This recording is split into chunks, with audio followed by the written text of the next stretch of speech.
CJI D Y Chandrachud की bench में सुनवाई हो रही है। अब से थोड़ी देर पहले हमने आपको यह अपडेट दी थी कि सुप्रीम कोर्ट में सीबीआई ने अपनी जांच की स्टेटस रिपोर्ट सौंप दी है और उसमें भी कोलकाता पुलिस के रवैये पर, जांच जिस तरह से की गई उस पर सवाल उठाए गए। जितेंद्र शर्मा हमारे साथ जुड़ चुके हैं। जितेंद्र, क्या अपडेट मिल रही है?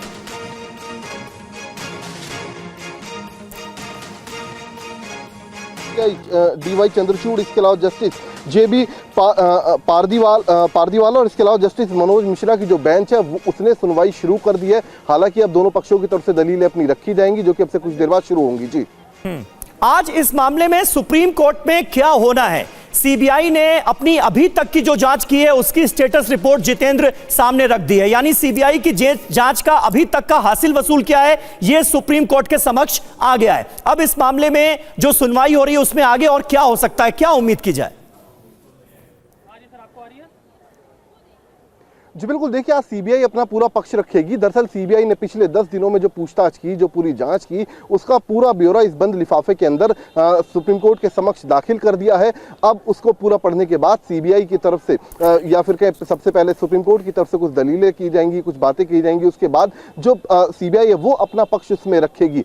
साथ ही जो बंगाल सरकार है उसकी तरफ से भी अपना पक्ष वहां पर रखा जाएगा। तो अब से कुछ देर बाद सुनवाई होगी। लेकिन खास बात यह है कि सीबीआई ने जो बंद लिफाफे में अपनी रिपोर्ट दी है, जो हमारे सूत्र में बता रहे हैं, वो सीधे तौर पर कहीं ना कहीं पश्चिम बंगाल सरकार और पश्चिम बंगाल पुलिस को कटघरे में खड़ा करती है। जिस तरीके से जांच पर सवाल उठाए गए, इसके अलावा जो स्पॉट था उसको सुरक्षित नहीं रखा गया, साथ ही जो आरोपी था उसको उसकी गिरफ्तारी में देरी हुई, एफआईआर दर्ज करने में देरी हुई। तो इन तमाम बातों का जिक्र इस रिपोर्ट के अंदर किया गया है। तो अब देखना होगा कि आखिरकार इसके ऊपर अब सुप्रीम कोर्ट का किस तरीके का रुख रहता है। जी, सीबीआई की अब तक की रिपोर्ट में क्या इस बात को लेकर कोई क्लैरिटी मिल पाई है जितेंद्र की इस मामले में? अब तक तो एक ही आदमी को आरोपी माना गया है, लेकिन संदीप घोष से चूंकि लगातार इस मामले में पूछताछ हो रही है और कई और किरदार भी सामने आए हैं, इनकी भूमिका को किस तरीके से देखा जा रहा है? जी बिल्कुल, देखिए अब तक की जो पूछताछ है उसमें कहीं ना कहीं ये बात निकलकर सामने आ रही कि इस पूरे मामले में यानी कि रेप और मर्डर में एक ही आरोपी है जिसका नाम संजय राय है। और साथ ही जो संदीप घोष है, जो पूर्व प्रिंसिपल है, उनके ऊपर जो आरोप बताए जा रहे हैं वो एक तो सबूत मिटाने का और साथ ही जांच एजेंसी को गुमराह करने का। साथ ही जो जांच एजेंसी है वो संजय रॉय और जो संदीप घोष है उनके बीच के कनेक्शन को भी तलाश कर रही है। साथ ही जो भी अस्पताल में अनियमितताएं थी, जिनके आरोप लगातार संदीप घोष के ऊपर लगाए जा रहे थे, उसको लेकर भी सीबीआई पूछताछ कर रही है। तो फिलहाल जो सीबीआई है वो कोलकाता पुलिस की जांच का एक तरीके से कहा जाए तो उसको इन्वेस्टिगेट कर रही है। साथ ही जो है अब वो इस बात पर आगे बढ़ रही कि क्या इस वारदात के अंदर किस तरीके कोई कॉन्स्पिरेसी तो नहीं थी, कोई लार्जर कॉन्स्पिरेसी तो नहीं थी। इस एंगल से फिलहाल सीबीआई अपनी तफ्तीश कर रही थी। ठीक है, लेकिन सीबीआई की स्टेटस रिपोर्ट में जिक्र इस बात का भी है कि कोलकाता पुलिस ने जांच में लापरवाही बरती। कोलकाता पुलिस का क्या रिएक्शन है, कुमार कुंदन, मैं आपसे जानना चाहूंगा। देखिए, जहां तक कोलकाता पुलिस की बात है तो बहुत ही अगर मैं पेपर की बात करूं तो 9:45 पर कॉलेज प्रशासन की ओर से पुलिस को एक लेटर लिखा जाता है कि 9:45 पर एक लड़की मृत पाई गई है, उसका नाम का जिक्र नहीं है, उसके खिलाफ एफआईआर लिखने की बात होती है। और ये एफआईआर लिखते लिखते मतलब समय निकल जाता है और 6 घंटे का समय निकल जाता है। दूसरी बात यह है कि कोलकाता पुलिस ने क्राइम एविडेंस को इकट्ठा करने में कई सारी हीला हवाली की। मतलब कि जब वहाँ पे टीम पहुँची है डॉक्टरों की और दूसरे लोगों की, तो उसको जिस तरीके से प्रॉपर तरीके से सील करना चाहिए था वो सील नहीं किया, और अगर किया भी तो बाद में जब वो दीवार टूट रही थी तो कोलकाता पुलिस चुपचाप खड़े होकर टूटते हुए देख रही थी। ये हाल तब था जबकि सेमिनार हॉल ब्लॉक था। तो कई सारी ऐसे पहलू हैं जिसको लेकर कोलकाता पुलिस सवालों के घेरे में है, और यह घेरा बार बार इस ओर इंगित करता है कि क्या किसी को बचाने की कोशिश थी। हालांकि कोलकाता पुलिस बार बार इस बात का दावा कर रही है कि उसकी मंशा बचाने की नहीं बल्कि मुख्य जो आरोपी है उसको पकड़ने की थी, और समय रहते उन्होंने उसको पकड़ लिया था। लेकिन आम लोगों की गले से नीचे यह बात नहीं उतर पा रही कि अकेला संजय राय कैसे इस जघन्य घटना को अंजाम दे सकता है। कोई और भी था जिसे कोलकाता पुलिस बचाने की कोशिश कर रही है। शायद यही वजह है समीर कि इसमें प्रिंसिपल समेत तमाम हॉस्पिटल एडमिनिस्ट्रेशन से जुड़े उन लोगों का नाम आ रहा है जिन्होंने किसी भी तरीके की कोई इरेगुलरिटीज की या फिर जिनके ऊपर सरकार का शह था। क्योंकि एक तरफ आपका अस्पताल से ट्रांसफर होता है और दूसरी तरफ दूसरे अस्पताल में आपकी पोस्टिंग हो जाती है, वो भी सेम डे।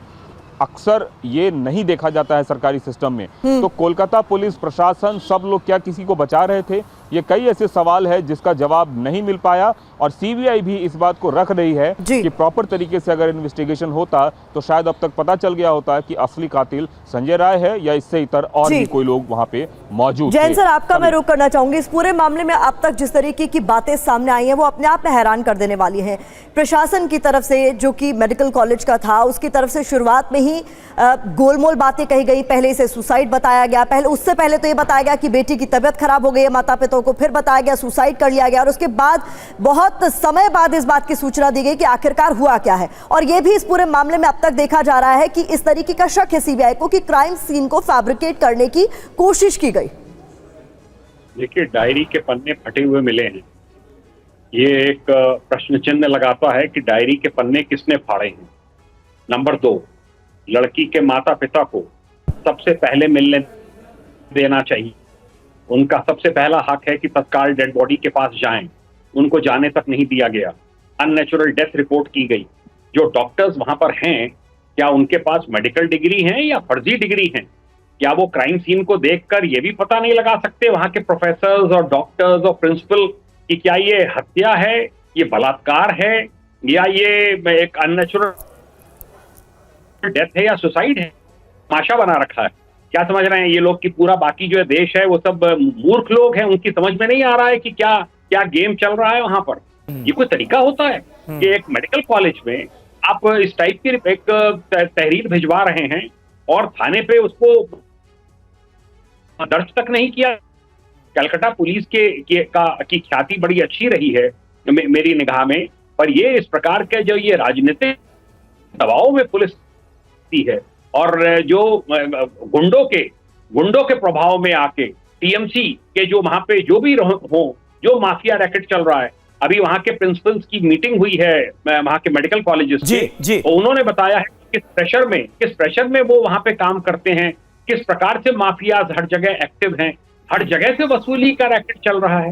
अगर ये प्रियंका टिब्रेवाल जी, बीजेपी ममता सरकार पर हमलावर है। इस पूरे मामले को लेकर हम सियासत होते हुए भी देख रहे हैं, लेकिन आप लोगों को सबसे बड़ा शक किस बात का है? अभी तक आरजीकर अस्पताल की जो भी जानकारियां सामने आई हैं वो निश्चित तौर पर हैरान कर देने वाली हैं। 2002 से लेकर 2024 तक 1-2 नहीं 7 डॉक्टर्स की मौत हुई है जो कि आरजीकर अस्पताल से जुड़े हुए थे। क्या चल रहा था इस अस्पताल में? कैसा माफिया राज था जिसका संदेह, जिसका शक इस वक्त साफ तौर पर होता है इन सारे तथ्यों के सामने आने के बाद आप लोगों के हिसाब से? देखिए, इसमें सबसे बड़ी बात क्या है मैं आपको बताती हूँ कि ममता बनर्जी जो है वो हमेशा दिखाती है कि उनकी छवि बड़ी ही साफ है, बड़ी सुथरी है, बड़ी क्लीन है।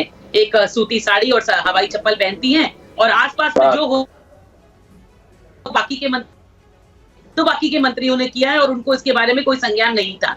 अगर एजुकेशन डिपार्टमेंट में चोरी होती है तो एजुकेशन मिनिस्टर जेल जाता है, फूड डिपार्टमेंट में चोरी होती है तो फूड मिनिस्टर जेल जाता है।